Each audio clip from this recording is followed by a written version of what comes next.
Welcome to the 5 p.m. Fundus Walk. So today there is no guessing. You all know we're going to talk about retinitis pigmentosa, right? Now retinitis pigmentosa, just a brief intro before we go on to the Fundus Walk itself. Now retinitis pigmentosa is a retinal degeneration, okay? The most common inherited retinal degeneration involving the rod photoreceptors, okay? Primarily the rods, or rather initially the rods, yeah? And you all know rods are responsible for scotopic vision or vision in dim light, yes? Now, where are these rods maximally present? Now, those of you joining us, we are talking a brief intro about retinitis pigmentosa before I take you through the walk. So, rod photoreceptors, where are they maximally present on the retina, or rather highest in density? They are present in the mid-peripheral retina, or what we call the equatorial retina, okay, at the equator of the eyeball. So, on the retina at the level of the equator. Yes, that means at the level of the vortex veins. So, if this is an inherited retinal degeneration involving the rods, we will see findings in the mid-peripheral retina. So keep that in mind, okay? So are you ready for the fundus walk? All right, so we'll take a look at the fundus. So here we go. So you're looking at the fundus. Are you able to? So are you able to see the fundus, bache? All right. So when you look at this, which side fundus is this? Because you are able to see the optic disc here, and this is the macula, okay? This is the macula. So this is the left fundus, yes? So optic disc is nasal in location, and this is the left fundus. So you can see the macula. See the macula and the optic disc, they define the central retina, okay? So this area, this area is the central retina, all right? That means, can you see these black corpuscles like bone cells, or like small insects? Can you see these small insects? Can you all see the small insects here? So these black insects are crawling from the periphery. Where periphery? The mid-peripheral retina, okay? So the mid-peripheral retina, where your rods are degenerating. Do you understand? So it's basically related to the anatomy. So if you know the anatomy, that the rods are highest in density in the mid-peripheral retina, then we understand it better. I'll show you another image where it is even more better visible. I marked it for you. So here we are again looking at a retinitis pigmentosa image where you're seeing the right fundus. Why the right fundus? Because the optic disc is here. This is a wider view of the fundus, okay? And you can see the macula. See, this is the macula where I've marked the circle, that inner circle in dotted lines. That is your macula. And this wider circle that I've marked in continuous line, right? So that is kind of the central retina. So your optic disc and including your macula, that is your central retina. And you see these black insects? Exactly like a ring, where at the mid-peripheral or the equatorial retina. Yes, because this is a degeneration of the rods. Is this clear to everyone? So retinitis pigmentosa, you will see these black pigmented bone-like cells, or what I call as black insects. Don't they look like little insects? Can you see these little insects, these ants running around? So it is like insects. Yes, these are like insects. Very good. Yes, Shweta. Muralidharan. What did you type, Muralidharan? Yes, left eye. Very good, Vinod. Very good, Muralidharan. Yes. So it is like your small black insects crawling from the periphery, okay? So black means kala, okay? Kala is black, right?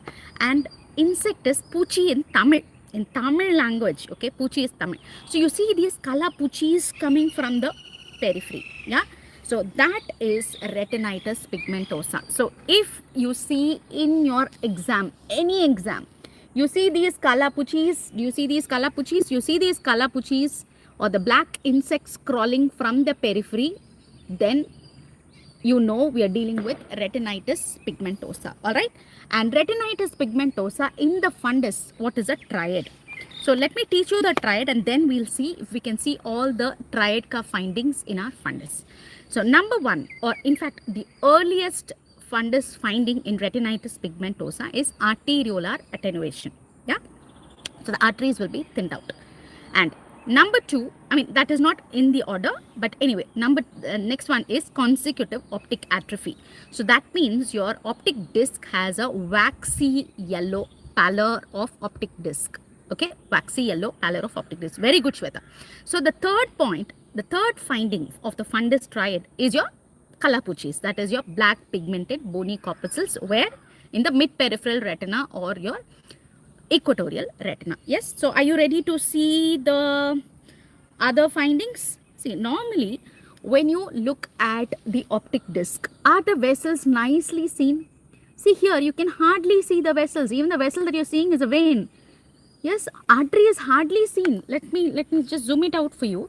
See, even when I zoom it out, you can see you can't even trace the artery. Artery is so thinned out. Yes, arteriolar attenuation.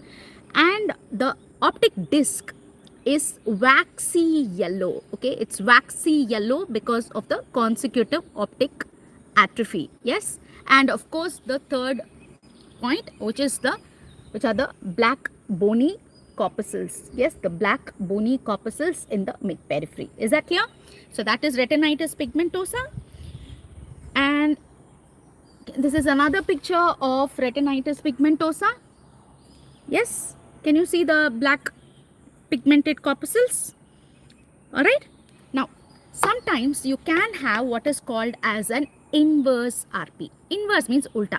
So here the cones will start degenerating first. So you will start seeing the findings in the macula, where in both these images that I showed you, we had nothing in the center. Of course, in one of the images we had a little bit of macular edema. So inverse RP means ulta. So cones first, rods later. Otherwise, rods first, and in advanced RP, you will have cones involvement as well. Is that clear?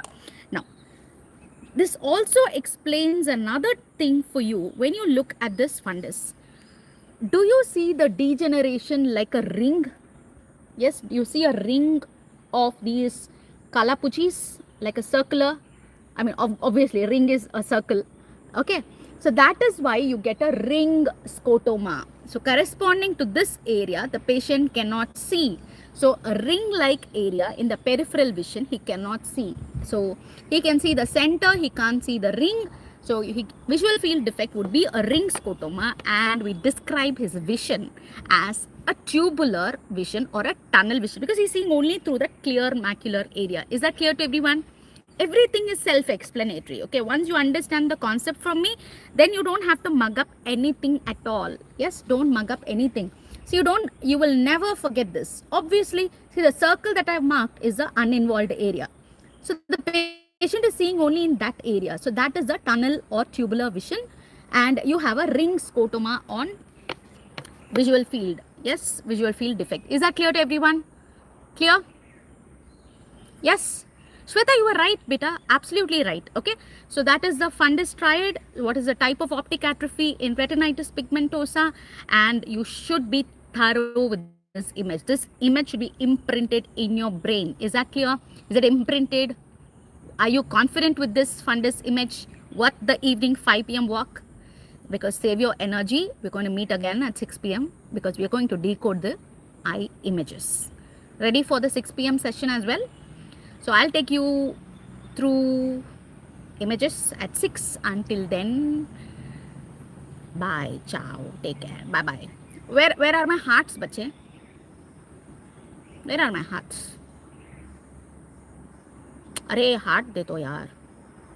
चलो bye. I'll see you at 6.